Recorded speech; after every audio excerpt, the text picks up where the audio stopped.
With all the problems and the mistakes and all the failures that have been surrounded with Tottenham and anything concerning this team, and especially, I don't know, this past weekend, just them losing to Brighton further just cements them lower and lower into what they've been showing these past few days, these past few weeks, and this whole season in general, because they've fallen really short of what people seem to expect of them, or what people have an expectation of, as them being these finalists in the Champions League from last year, that they've fallen so far off grace, and it just doesn't seem to have like a point or have something due to the fact that why this is happening to their club.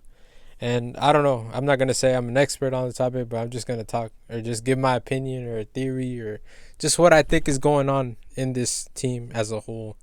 And like it's very a problem. It's very sad to see that Hugo Lloris went out with the injury and he's not gonna be back till like I think a full year after. And that's a huge blow to Tottenham, especially how their season's going, and that's gonna even affect it even more. And some people may blame Pochettino, but I feel like there's a lot of things to blame, in my opinion. I feel like the Champions League is one of the main blames, in my opinion. I feel like it gave them the sense of belief that they're way better than what they actually were. It gave them the sense to believe that they were actually going to contend, that they were actually going to fight, that they were actually going to be winners of the Champions League, like they actually were in that elite of Europe. And I bet you Pochettino was going off this momentum the whole time and all these things. And I mean, just the narrative of them losing their best striker, their Harry Kane, and winning 3-0 with Lucas Moura, who some people say he's been unfairly treated. He should be playing more and things like that.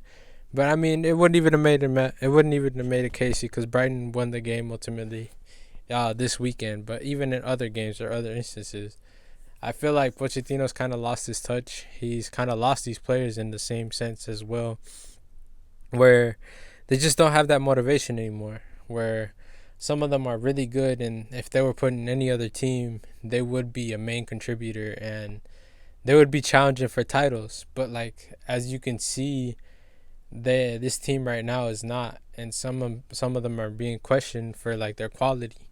They're being questioned for what they've achieved before, but they're not showing it right now. Where Ericsson said that he wanted to leave and he felt that he was going to be better off in Real Madrid or something, but the team didn't let him leave. And that's what I'm saying. When these problems occur, when these things happen, if Daniel Levy would have acted on these things, would have acted on these prices, these things that people were saying or were trying to give these players for beating Real Madrid, I don't know, like 2 seasons ago, or getting to the Champions League final or things like that. If the people were going to pay for that, they should have acted on it and then try to buy someone as high as of a caliber as well, because then they would have been motivated. They would have wanted to win. The players that were there would have wanted to have those players motivated as well. And I mean, because right now they're just getting fined out. Just like the Bayern thing wasn't a surprise. It was kind of a surprise because thought they were more defensively stable than a lot of teams in the Premier League, but it's just going to show that they're not. And I don't even think anybody's defensively stable, just Liverpool and Man City. But just even this season, those teams aren't as stable as well. And you can see the problems that they're having in their back lines in certain games, like Liverpool with Salzburg and Man City with, I don't know, this past weekend with Wolves.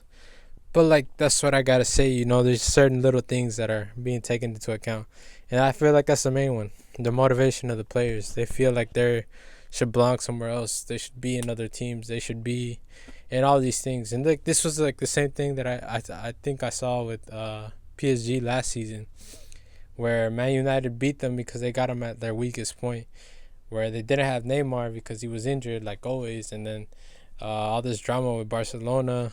Mbappe was young, and I guess I don't know, he wasn't really focused in that game. And they have the things with the midfield where they had Rabiot. He wanted to leave. He was being, I don't know, he had deals with Barcelona and things like that. And they just didn't have a midfield, right? And that's where I felt like Manchester United in that game won that. But I mean, that has nothing to do with this. But what I'm saying is like, they had problems in their midfield, and I feel like that's the same thing happening here with Ericsson, where he wanted to leave, but they're not allowing him, and now he's gonna go on a free, and they're gonna get nothing for him, where they could have got 100 million for him. And I feel like even Harry Kane as well could have left in his chance, because he's not getting any younger. He's not gonna get any more chances in any other team. He might even be a starter. But with like the things that are happening right now, I don't even think he's gonna be England's number 9. If I was Southgate, I'd put Tammy Abraham right now, because he's the best informed striker that England has right now. But that's just my opinion. It's subjective. And most of these players as well, they're getting into like the later parts of their careers. I know Tottenham is still youthful. They still have some really quality players in their mid-20s and even early 20s, but they're not of the quality that they're demanding if they're going to be competing for the league and the Champions League as well. The signings that they got there were also impressive, but it's just, I don't know. They need like a captain. They need the coach to speak up, and these losses are just kind of that sense that there's a loss of motivation, there's a loss of drive, there's a loss of a lot of things that give a player and a team a sense of purpose, and these players need to step up. If it's Harry Kane, he needs to step up. If it's, I don't know who else is a captain in this team, because it's not my team, but they need to step up and they need to motivate these guys. And if they're not gonna be here, they need to go somewhere else, because like they need to rebuild. They need to stop paying them these low wages. Danny Levy has got to try to find an incentive to motivate these players, because if you're not gonna motivate them with money, you gotta find something else. That's how I feel. It's a huge blow to have Hugo Lloris be out until 2020, and they're probably gonna be in the market for another goalkeeper maybe as well in January. And I don't know. All these problems are coming, and Tottenham's kind of getting exposed as well. And to me, it's not that much of a surprise, like I said before. And I feel like it's the player thing as well as the coach thing. I don't think Pochettino's a bad coach. I feel like he's really good at what he does. He really gets the players on his side, and he really does motivate them and things like that. But now, in this certain circumstance, that blow, like I said, of the Champions League, just losing it in that type of sense, just feeling that you were so far, but being associated with this club that hasn't won things in I don't know how many years, and then the players that they buy aren't in. They're not giving that sense of motivation. And Lo Celso is a lone player, but he's not gonna stay there. They might buy him, they might not. But like the way things are going, he's been injured. He hasn't really played. I don't think they're gonna buy him, and Pochettino really hasn't done anything else. And he's not even really in charge. Is another thing. He's also said in interviews where he's not even in charge of transfers and stuff. And like, I feel like that's a huge thing, because if he's not in charge, if he's not getting the players that he wants, then what's the point of being there? If all these other clubs want him and they're gonna be paying him this huge amount of wages, and they're gonna be saying that you're in charge of all our club and all this stuff. Like if he took the Manchester job and he could buy whoever he wanted, he had like this unlimited budget and all this stuff. I don't know why he didn't go, because Tottenham isn't giving it for him. And if he's doing this with like these type of players, not saying that they're bad, they're really good players, but it's not working. And sometimes you need to renovate, you need to take out inventory, you need to get new stuff in. I'm not saying this as a business, but it's kind of in that sense the same thing. And if you don't renovate, if you don't innovate, if you don't try to be better than your competition, you're going to be left in the dust. And this is really what's happening. And a lot of these teams are really getting these youngsters.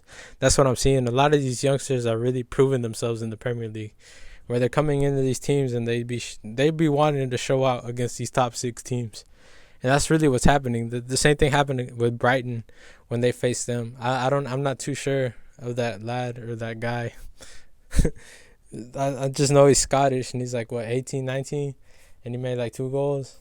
It's crazy, and it happens all the time. Like Cantwell with Norwich, and all the Chelsea team as well. I want to make a video on them too as well, talking about like them. Maybe that transfer ban is a blessing instead of a curse. All these types of things. But yeah, mostly all I want to say is just it's not really all Pochettino's fault. I feel like it's kind of the players, kind of the management, the board of directors, where they're not giving Pochettino the funds that he needs to implement his ideas and to try to further pursue these type of aspirations that they have of winning these type of titles. And the players are kind of fed up, and they see that they can win money somewhere else and that they're going to be more valued somewhere else. So I don't really blame them, but this is not a way to go out. And the one that's being blamed is their manager. So it kind of sucks for him in that sense. And we'll just see what happens. Hope you like and subscribe, and peace out.